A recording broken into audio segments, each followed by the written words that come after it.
नमस्कार मित्रों, हमारे देश के पहले कानून मंत्री बनने वाले बाबा साहब डॉक्टर भीमराव अंबेडकर जी ने किस तरह से दलित होने का अपमान सहा था, फिर भी वह संघर्ष करते रहे और अपना अस्तित्व बनाए हुए आगे पढ़ाई कर संविधान निर्माण कर पूरे देश को ये बता दिया था कि एक व्यक्ति की प्रतिभा महत्वपूर्ण होती है, न कि उसकी जाति। इतने अच्छे व्यक्तित्व के धनी, संविधान को बनाने वाले तथा सभी रहस्यों को समझने वाले बाबा साहब डॉक्टर भीमराव अंबेडकर जी के साथ आखिर ऐसा क्या होता है कि उनकी मौत को कोई भी समझ नहीं पाता है और वह हमेशा एक रहस्य ही बनकर रह जाती है। उनकी दूसरी पत्नी सविता अंबेडकर पर भी बाबा साहब की हत्या के आरोप भी लगाए गए थे।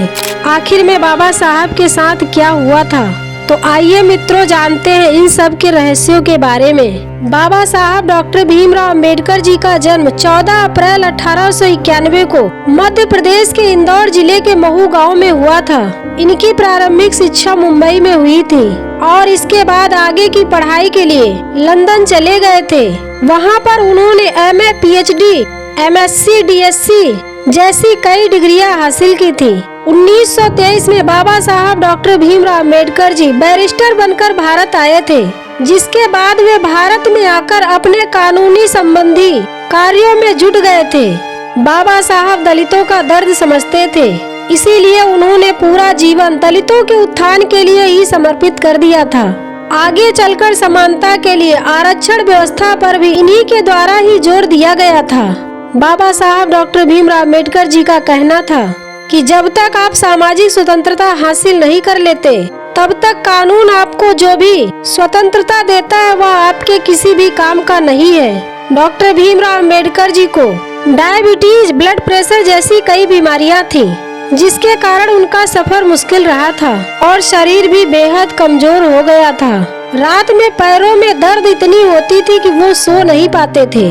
बाबा साहब भीमराव अंबेडकर जी की पहली पत्नी रमाबाई का लंबी बीमारी के चलते 27 मई सन 1935 में निधन हो गया था, जिसके बाद वह बहुत ही अकेले पड़ गए थे।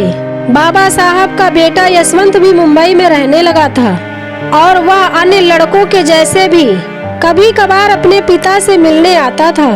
और उधर संविधान लेखन के दौरान उनके स्वास्थ्य में तेजी के साथ गिरावट आती जा रही थी, जिसके बाद उन्होंने एक महिला डॉक्टर शारदा कबीर को अपनी देखरेख के लिए नियुक्त किया था।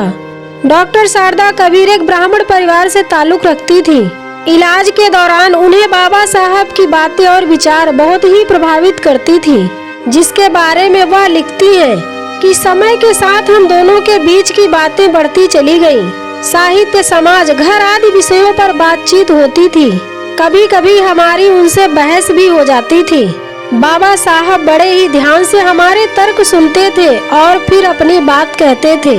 और इन्हीं सब बातों के साथ 16 मार्च 1948 को बाबा साहब डॉक्टर शारदा से कोर्ट मैरिज कर लेते हैं। वह एक पत्र में जिक्र करते हुए बताते हैं कि सेवा के लिए नर्स या किसी घर संभालने वाली औरत को रखने पर लोगों के मन में शंकाएं पैदा होती हैं, तभी शादी करना अच्छा मार्ग है। रमाबाई की मृत्यु के बाद मैंने शादी न करने का निश्चय किया था, लेकिन आज के हालातों को देखकर मुझे अपना निश्चय छोड़ना पड़ेगा। डॉक्टर शारदा के घर वाले भी इस बात की कोई भी आपत्ति नहीं जताई थी, लेकिन अन्य ब्राह्मणवाद के लोग तरह तरह की बातें बनाते रहे थे।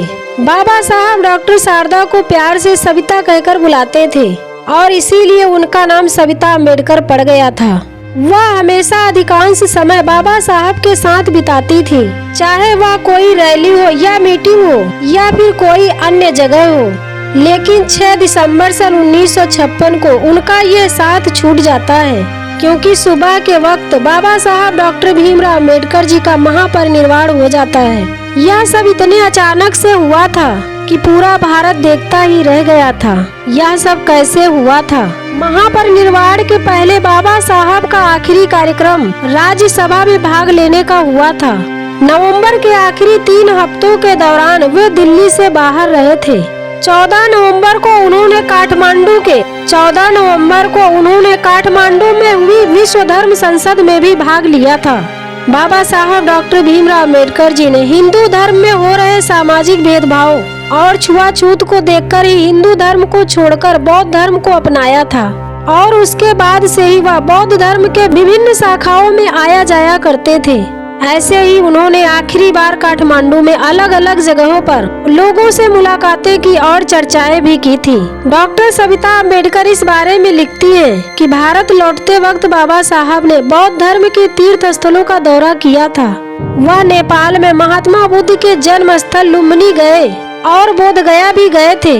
इस लंबे और थकान के बाद जब बाबा साहब 30 नवंबर को दिल्ली लौटे तब वह सफर की थकान से निराश हो रहे थे। दिल्ली में संसद का सत्र शुरू हो चुका था, लेकिन अपनी सेहत खराब के चलते बाबा साहब भीमराव अम्बेडकर जी ने इसमें भाग नहीं ले पा रहे थे। लेकिन उन्होंने 4 दिसंबर को राज्यसभा की कार्यवाही में शामिल होने की जिद की थी और वह सविता अम्बेडकर के साथ गए भी थे और दोपहर बाद वह लौट आए थे। लेकिन कोई नहीं सोचा था कि ये बाबा साहब भीमराव अम्बेडकर जी का संसद में आखिरी दौरा होने वाला है। इसके ठीक एक दिन पहले 3 दिसंबर 1956 की सुबह बहुत कड़ाके की ठंड पड़ रही थी।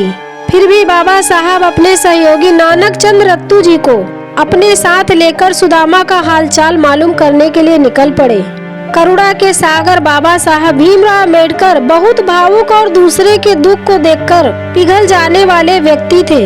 वे स्वयं बहुत बीमार रहते थे, लेकिन वो दूसरों की बीमारी का समाचार सुनकर चिंतित हो जाते थे। सुदामा के रहने सहने की व्यवस्था भीमराव अम्बेडकर ने अपने बंगले में ही की हुई थी। भीमराव अम्बेडकर जी जब सुदामा के पास पहुँचे तब उन्हें देखकर खुशी का ठिकाना ही नहीं रहा और वह खुशी के मारे सुबक सुबक कर रोने लगा और रोते हुए बाबा साहब से कहा, बाबा साहब मेरे मरने के बाद मेरी पत्नी का क्या होगा। बाबा साहब ने उसको हिम्मत बंधाते हुए कहा, मरने से डरते हो क्या, रो मत, एक दिन सभी को मरना है। देखो एक दिन मुझे भी मरना है, हिम्मत से काम लो।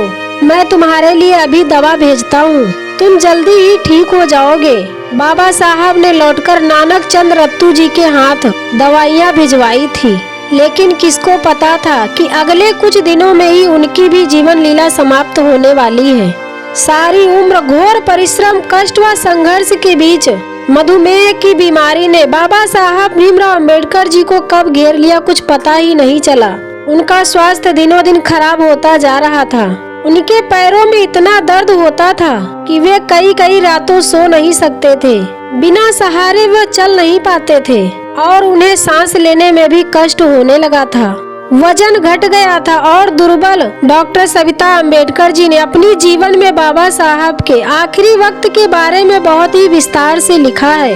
वह बताती है कि महापरिनिर्वाण से एक दिन पहले अर्थात 5 दिसंबर को बाबा साहब 8:30 बजे सोकर उठ गए थे। फिर मैं चाय की ट्रे लेकर उनके कमरे में गई और उन्हें जगाया भी। दोनों साथ में चाय पी। फिर वह हमेशा की तरह काम निपटाने के लिए चली गई थी। बाबा साहब भीमराव अम्बेडकर जी अखबार पढ़ने लगे और फिर सविता अम्बेडकर जी ने कुछ नाश्ता देकर उन्हें दवाई और इंजेक्शन दे दिए थे और उसके बाद रात 8 बजे जैन पुजारियों का एक प्रतिनिधित्व मंडल और उसके प्रतिनिधियों को बाबा साहब से मिलने आना था। बाबा साहब और जैन धर्म के प्रतिनिधि मंडल से जैन और बौद्ध धर्म को लेकर बहुत कुछ बातचीत हुई थी। किताब के एक अंश में ये मिलता है कि उस प्रतिनिधि मंडल में ये इच्छा जताई गई थी कि बाबा साहब अम्बेडकर को 6 दिसंबर को जैन सम्मेलन में आना चाहिए। साथ ही ये अपील भी की थी कि बाबा साहब वहां आकर जैन धर्म के लोगों से बातचीत करें ताकि बौद्ध धर्म और जैन धर्म में एकता कायम हो सके। उसके बाद बाबा साहब डॉक्टर भीमराव अम्बेडकर जी ने मन में बुद्धम शरणम गच्छामि का पाठ शुरू कर दिया था और फिर रात के समय खाने के वक्त उन्होंने थोड़ा सा खाना खाया और बाद में वह अपने हाथ में किताब द बुद्धा एंड हिज धम्मा की एक कॉपी और कुछ चिट्ठियां लेकर अपने कमरे में चले गए। बहुत ही जज्बाती होकर माई साहब यानी कि डॉक्टर सविता अम्बेडकर जी लिखती हैं कि वह 5 दिसंबर की रात बाबा साहब की जिंदगी की आखिरी रात साबित हुई थी। 6 दिसंबर की शुरुआत उनके सूर्यास्त से हुई थी। 6 दिसंबर सन 1956 को सविता अम्बेडकर रोज की तरह उठी और चाय बनाने के बाद वह ट्रे लेकर बाबा साहब को जगाने के लिए उनके कमरे में गई थी। उस वक्त सुबह के 7:30 बज रहे थे। माई साहब आगे लिखती हैं कि जैसे ही मैं कमरे में दाखिल हुई थी, मैंने देखा बाबा साहब का एक पैर तकिए पर पड़ा था। मैं बाबा साहब को 2 या 3 बार आवाज दी। मैंने सोचा था कि वो गहरी नींद में सो रहे हैं। तब मैंने जगाने की कोशिश की और तब तक सविता अम्बेडकर की समझ में आ गया था कि बाबा साहब डॉक्टर भीमराव अम्बेडकर जी का महापरिनिर्वाण हो चुका है। जिसके बाद वह रोने लगी और रोते रोते ही अन्य सहयोगियों को फोन किया। फिर बाबा साहब के पार्थिव शरीर को मुंबई ले जाया गया, जहां पर पूरा मुंबई बाबा साहब के अंतिम संस्कार की गवाह बनी। ये सब बातें माई साहब यानी कि सविता अम्बेडकर की जीवनी से पता चलती हैं। आज बाबा साहब डॉक्टर भीमराव अम्बेडकर जी हमारे बीच नहीं हैं, लेकिन वे हमारी उन्नति के बहुत सारे मार्ग खोल गए हैं और हमें हमारे छीने गए अधिकारों को पुनः प्राप्त करने के लिए एक महामंत्र देकर गए हैं। शिक्षित बनो, संगठित रहो और संघर्ष करो। दलित वर्ग बाबा साहब डॉक्टर भीमराव अम्बेडकर जी का सदा ऋणी रहेगा। बाबा साहब की मृत्यु को लेकर आपकी क्या राय है, कमेंट कीजिएगा और हमारे channel story line audio cast को लाइक और सब्सक्राइब कीजिएगा और कमेंट में जय भीम लिखिएगा।